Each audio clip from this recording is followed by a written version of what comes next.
So here's what happened. On March 20th, 2026, just days ago, a Republican congressman named Lloyd Smucker introduced legislation that is nothing short of an economic declaration of war against Canadian culture. This isn't about trade deficits or aluminum or lumber. This is about something far more insidious. This is about the United States government attempting to control what Canadians watch, what stories get told, and ultimately what it means to be Canadian. The bill targets Canada's Online Streaming Act. Now, if you're not familiar with this law, let me explain why this matters so deeply. In 2023, Canada passed legislation that does something pretty reasonable. It says that if you're a massive streaming platform like Netflix or Amazon Prime, and you're making billions of dollars from Canadian subscribers, you need to put a small percentage of that revenue back into producing Canadian content. Canadian stories, Canadian voices, Canadian culture. Think about that for a second. Canada is simply asking that the companies profiting off their citizens contribute to their cultural ecosystem, the same way American broadcasters have had requirements for decades. But apparently, when Canada does it, it's a trade violation worthy of retaliation. And the retaliation they're threatening? Tariffs.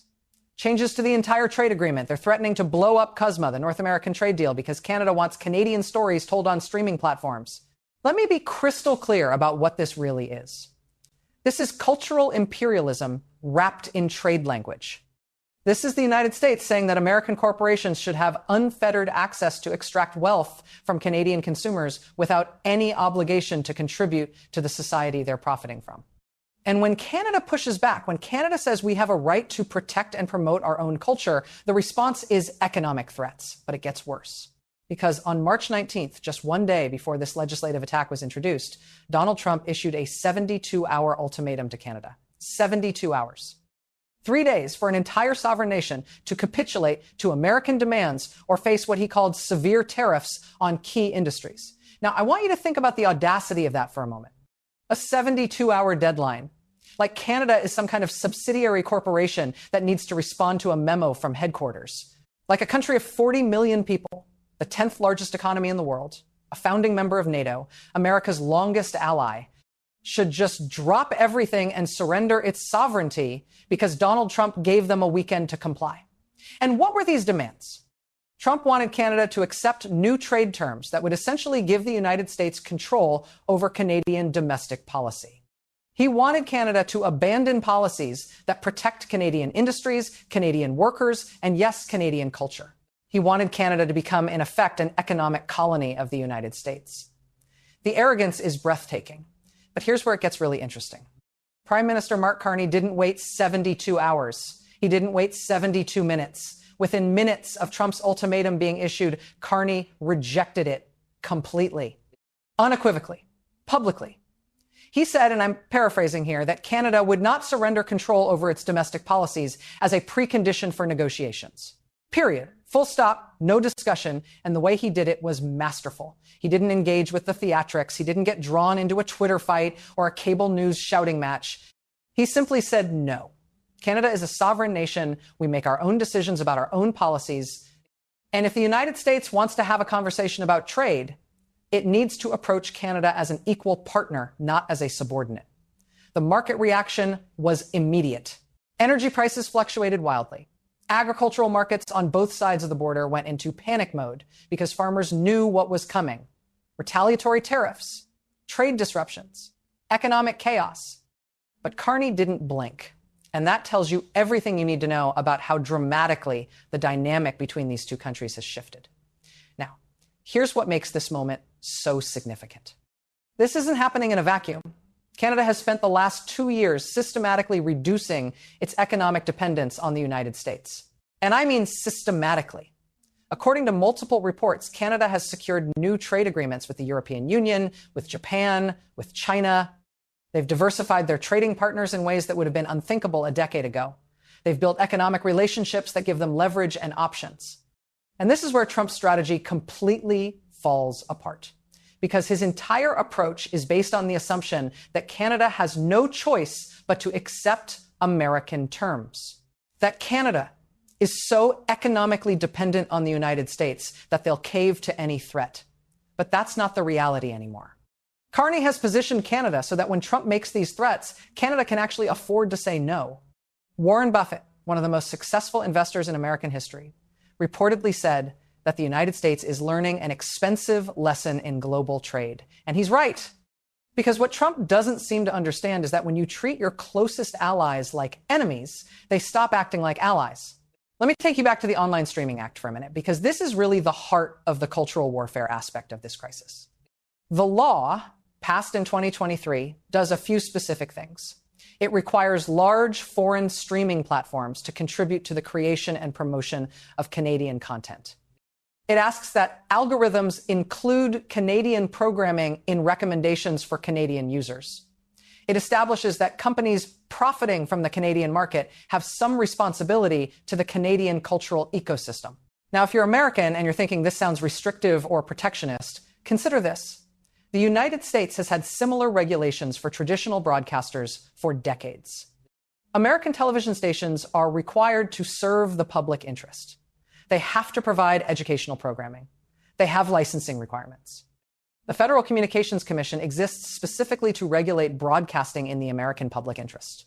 So when Canada does essentially the same thing for the digital age, for streaming platforms, why is that suddenly an outrageous trade violation? The answer is it's not. Unless your real goal is to prevent Canada from having any control over its own cultural landscape. And this brings us to the broader pattern of Trump's attacks on Canada. Because it's not just about the Streaming Act or tariffs or trade deficits. Trump has repeatedly attacked Canadian sovereignty in ways that go far beyond normal diplomatic tensions. He's suggested multiple times that Canada should become the 51st state. He's referred to Canadian prime ministers as governors, not as a joke, not as a slip of the tongue. As a deliberate rhetorical strategy to diminish Canada's status as an independent nation, think about what that does. Every time an American president suggests that Canada isn't really a separate country, that it should just be absorbed into the United States, it's not just offensive. It's a form of cultural erasure. It's saying that Canadian identity doesn't matter, that Canadian democracy doesn't matter, that Canada's entire existence as a nation is somehow provisional and subject to American approval. And when you combine that rhetoric with economic threats, with legislation targeting Canadian cultural policy, with ultimatums demanding surrender of domestic sovereignty, you start to see a comprehensive strategy of subordination. Now, all of this is happening against the backdrop of Trump's broader attacks on America's alliance system. He's insulted NATO allies repeatedly. He's demanded that other countries support the war he initiated with Iran. He's treated the entire post-World War II international order as if it's some kind of protection racket where countries pay tribute to the United States in exchange for security. And Canada finds itself in an impossible position because Canada can't just walk away from the United States. Geography is immutable. They share the world's longest undefended border. Their economies have been integrated for over a century. Millions of people cross the border every year. Supply chains span both countries. Canadian experts have said repeatedly that despite all of Trump's provocations, despite the insults and the threats and the ultimatums, Canada cannot simply avoid engaging with the United States. They have to find a way to maintain the relationship while also defending their own interests and sovereignty. But what Carney has figured out is that engaging doesn't mean capitulating. You can negotiate while also having backup plans. You can maintain trade relationships while also building alternatives. You can be a partner without being a subordinate. Let's get into the specifics of what this new Republican legislation actually does. The bill introduced by Representative Smucker triggers what's called a Section 301 investigation under the U.S. Trade Act. Now, Section 301 is a mechanism that allows the United States Trade Representative to investigate foreign practices that might be harmful to American commerce. It's been used for decades to address what the U.S. considers unfair trade practices. But here's the thing. It's also been widely criticized internationally as a unilateral tool that allows the United States to act as both prosecutor and judge. The U.S. decides what's a trade violation, investigates it, and then imposes its own remedies without international oversight. So when the Trump administration decides that Canada's Online Streaming Act is a trade irritant, they can launch a Section 301 investigation. And that investigation can lead to tariffs, to changes in the trade agreement, to all kinds of retaliatory measures. And the timing here is crucial because this summer, 2026, there's a scheduled review of CUSMA, the current North American trade agreement.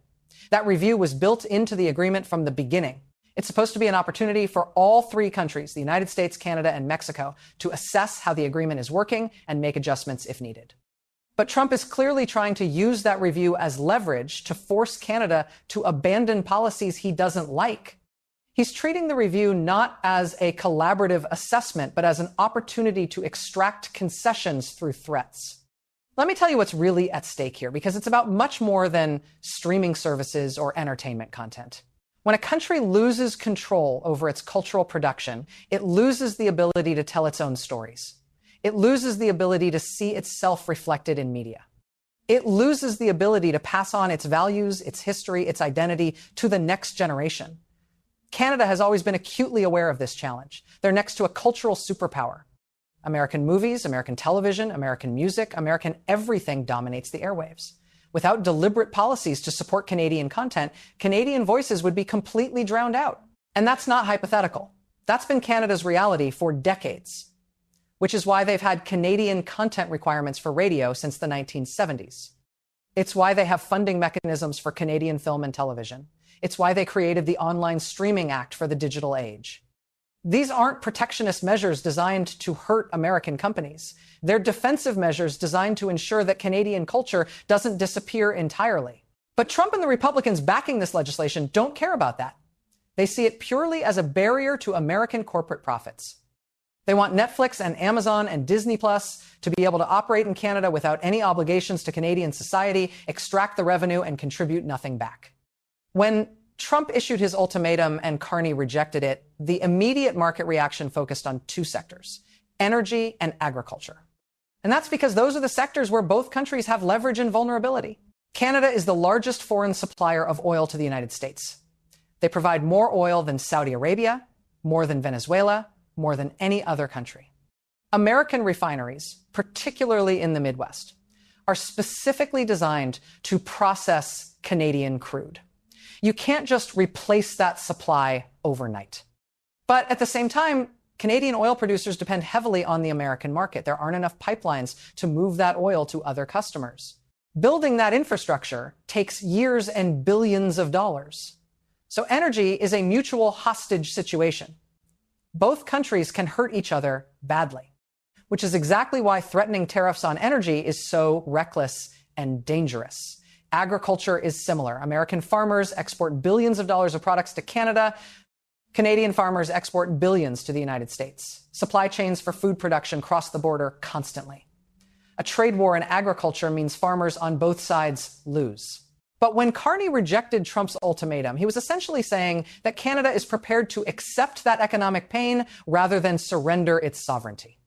And that's a calculation that only works if you believe you have alternatives. And this is where Carney's long-term strategy becomes clear. Because over the last 2 years, Canada has been quietly but aggressively building relationships with other trading partners. The deal with the European Union has been expanded and deepened. Trade with Japan has increased significantly. And perhaps most surprisingly, Canada has been developing stronger commercial ties with China, despite all the geopolitical complications that entails. Now, is any of that going to fully replace the American market? No. Of course not. The United States is right next door. The economic integration built up over more than a century doesn't disappear because you sign some new trade deals. But it doesn't have to fully replace the American market. It just has to reduce dependence enough that when Trump makes threats, Canada has options. It has to create enough economic diversification that saying no to an ultimatum becomes possible. And that's exactly what Carney has achieved. He's shifted the balance of economic power just enough that Canada can negotiate from a position of strength rather than desperation. Let's talk about why Republicans in Congress are pushing this legislation right now. But there's a deeper ideological component here too.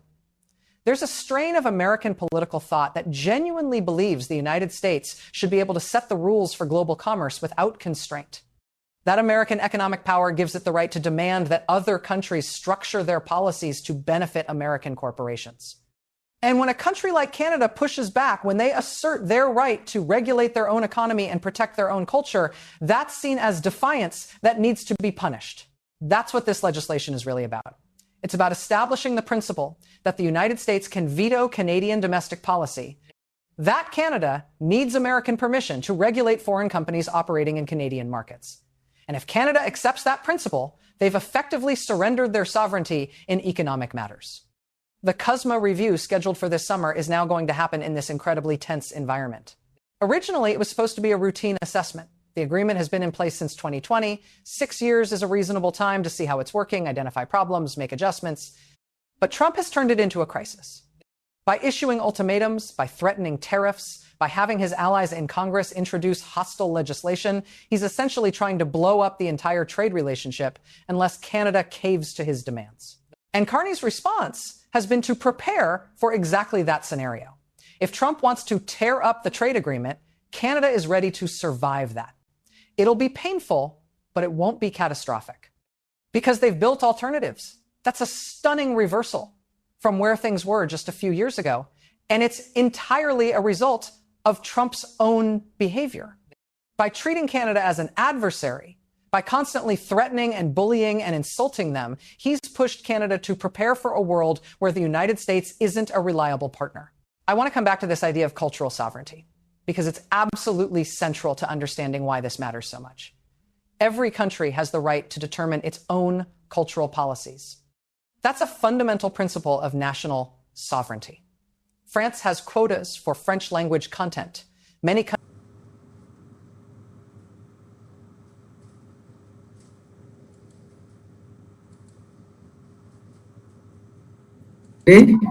অতিরিক্ত প্রেসিডেন্টে অতিরিক্ত হ্যাঁ past টেন্ডে অতিরিক্ত লমত past টেন্ডে অতিরিক্ত লমত past টেন্ডে অতিরিক্ত লমত future এন্ডে অতিরিক্ত ভতা টেন্ডে অতিরিক্ত present কন্টি present কন্টি sir ইতে চচ কন্টিনিউ তে চচ জি ইতে চচ পাস্ট কন্টি ইতে চচ ইতে চচ যোগ লাম তারপরে হলো সর্বশেষ present perfect sir present perfect আমি একটু কন্টিনিউ ইয়া অথবা একার পারফেক্ট ইয়া অথবা একার ইয়া অথবা একার ঠিক আছে ইয়া অথবা একার প্রেজেন্ট পারফেক্ট চিনার ক্ষেত্রে আপনারা সবাই একটা জিনিস মনে রাখবেন এটা যদি আমি 6 নাম্বার ক্লাসে সবাইকে বলি আচ্ছা আপনারা 6 নাম্বার ক্লাসে শুনেন এখন শুনলে আপনারা পেছাই ফেলবেন দরকার নেই সরি 10 নাম্বার ক্লাসে ঠিক আছে এই ক্লাসে আরেকটা সহজ সিস্টেম বলে দেব প্রেজেন্ট পারফেক্টটাতে আমারও একটু কনফিউশন আছে মানে অনেকগুলো সেন্টেন্স দেখা যায় যে আপনাদের এটারও আছে মানে এটা আবার মানে আপনার প্রেজেন্ট কন্টিনিউয়াস মনে হয় আবার হচ্ছে আপনার প্রেজেন্ট পারফেক্ট মনে হয় তো এটা নিয়ে একটু কনফিউশনে পড়েছি যেমন আমার একটু প্রবলেম আছে আমি একটা কথা দেখছিলাম এখানে যেমন আচ্ছা আপনাদেরকে বলে দেই ঠিক আছে কনফিউশন দূর হয়ে যাবে প্রেজেন্ট পারফেক্টের জন্য তিনটা শব্দ মনে রাখবেন এসি এসও এসে এছি এছো এছে যে কোন শব্দের শেষে একদম ভার্বের শেষে যদি এছি এছো এছে থাকে তাহলে এটা present perfect okay okay sir okay তাহলে এছি এছো এছে তিনটা এর বাকি কিছু মনে নাই আর কিছু মনে রাখা লাগবে না ঠিক আছে আর পাস্ট ইন্ডিয়ার প্রেজেন্ট পারফেক্টের মধ্যে হলো পাস্ট ইন্ডিয়া হলো পড়েছিলাম প্রেজেন্ট পারফেক্ট হলো পড়েছি পাস্ট ইন্ডিয়া হলো পড়েছিলাম আর প্রেজেন্ট পাস্ট কন্টি হলো পড়ছিলাম একটা একারের তফাৎ ঠিক আছে এই হলো তফাৎ তাহলে দেখি ড্রিল প্র্যাকটিস করছেন এবার একটা ড্রিল প্র্যাকটিস করেন সবাই এক নিঃশ্বাসে দেখি দুইবার মানে দুইটা করে পারেন কিনা আমি কালকে দেখি তো ক্যাম্পেইন করছি স্যার আপনাদেরকে তো আমি ড্রিল প্র্যাকটিস করতে বলছি স্যার আজকে যে এক নিঃশ্বাসে পুরো ড্রিল বলা লাগবে আচ্ছা একটা ড্রিল করেন ড্রিল কি দিব আমি ঘুমাই আই স্লিপ এটা দিয়ে করেন আমি ঘুমাই স্লিপ তুমি ঘুমাই সে ঘুমাই ওয়েট সবাই একসাথে রেডি 1 2 3 গো আমি ঘুমাই আমি ঘুমাই ঘুমিয়েছিলাম আমি ঘুমাবো আমি ঘুমিয়েছি আমি ঘুমিয়েছিলাম আমি ঘুমিয়েছি সে ঘুমায় হি ডাজন্ট স্লিপ আমি কি ঘুমাই ডু আই স্লিপ সে কি কি ঘুমাও ডু ইউ স্লিপ সে কি ঘুমায় ডাজ হি স্লিপ আমি কি ঘুমাই না ডোন্ট আই স্লিপ সে কি ঘুমায় না ডোন্ট ইউ স্লিপ সে কি ঘুমায় ডাজন্ট হি স্লিপ ডব্লিউএইচ কে লাগাবে 3 নাম্বার আর 4 নাম্বার এসেলে ডব্লিউএইচ কোথায়? কেন সে ঘুমায় why do you কেন আমি ঘুমাই Why do কেন তুমি ঘুমাও why do you sleep কেন সে ঘুমায় why does he sleep কেন আমি ঘুমাই না why don't I sleep কেন তুমি ঘুমাও না why don't you sleep কেন সে ঘুমায় না why don't he sleep Why doesn't he sleep? doesn't he sleep ওকে, তাহলে এই ছিল আমাদের কালকের ক্লাস। কালকের ক্লাসে তো আর তেমন কিছু ছিল না, তাই না? yes sir আজকে এখানে লেখা আছে group dealing with tense 6 tense, ঠিক আছে? আমরা ভুলে যাব। আজকে আমাদের ক্লাসের নাম হলো প্রেজেন্ট ইনডিফিনিট টেন্স। আজকে আমাদের ক্লাসের নাম কি? প্রেজেন্ট ইনডিফিনিট প্রেজেন্ট ইনডি। তাহলে সবাই বলেন তো আজকে আমাদের ক্লাসের নাম কি? আজকে আমাদের ক্লাসের নাম present indefinite present indefinite tense, ঠিক আছে? তো প্রেজেন্ট ইনডিফিনিট টেন্স চিনার উপায় কি? প্রেজেন্ট অতিরিক্ত না বক্তব্য নাই মতলব নাই অতিরিক্ত লম্বত নাই অতিরিক্ত মতলব নাই অতিরিক্ত মতলব নাই আমি একবার জিজ্ঞেস করলে একবার ঠিক আছে? নিশি ম্যাম জি স্যার আপনার হেডফোনের কারণে সবাই ডাবল শুনতেছে আমার কথা। হেডফোন খুলে ফেলেন, আজকে হেডফোন ছাড়া ক্লাস করেন যদি রুমে কেউ না থাকে। স্যার হেডফোন ছাড়া ক্লাস করাই better sir. As you wish, যার যেভাবে কমফোর্ট। যেমন আমি এখানে যে হেডফোনটা ইউজ করি, অনেকে হেডফোনটা ইউজ করে না, অনেকে নরমালি ক্লাস নেয়। এক একজনের এক এক রকম, যার যেভাবে ইচ্ছা হবে, না সমস্যা নেই। স্যার অনেক সময় হেডফোনের কোয়ালিটি ভালো হইলেও হবে স্যার। হ্যাঁ বাট আমরা আচ্ছা, হেডফোন ইউজ করি। তাহলে আমাদের ক্লাসের নাম কি? President day. ক্লাসের নাম প্রেজেন্ট ইনডিফিনিট স্যার। গ্রুপ দিলে আপনি মোবাইলের দিকে তাকানোর দরকার না। আজকে আমি টোটালি স্লাইড থেকে কিছুই পড়াবো না, শুধু আমার দিকে তাকান। যখন স্লাইডে যাব তখন ওইখানে। তাহলে আজকে ক্লাসের নাম প্রেজেন্ট। ক্লাসের নাম প্রেজেন্ট ইনডি। চিনার উপায় অতিরিক্ত মতলব নাই স্যার। সাইন কি? অতিরিক্ত মতলব নাই। সাইনটা কি? অতিরিক্ত মতলব অতিরিক্ত মতলব নাই। সাইন অতিরিক্ত মতলব নাই মতলব নেই। অতিরিক্ত মতলব নেই স্যার। সবাই সাইন অতিরিক্ত মতলব নেই স্যার। ওকে, এটা স্ট্রাকচারটা সবাই মুখস্থ করেন। Subject V one object. স্ট্রাকচারটা কি? Subject V one object. আমরা ওই যে মাদার স্ট্রাকচার শিখেছিলাম, সাবজেক্ট ভার্ব অবজেক্ট, তার সাথে একটু শুধু চেঞ্জ হবে, ঠিক আছে? ওইখানে subject verb object mother structure, যেহেতু এটা আমাদের টেন্সের স্ট্রাকচারে আসছে, এখানে একটু চেঞ্জ হবে। এখানে V one subject V one object. তাহলে আমাদের স্ট্রাকচারটা কি? Subject V one object. আবার মুখস্থ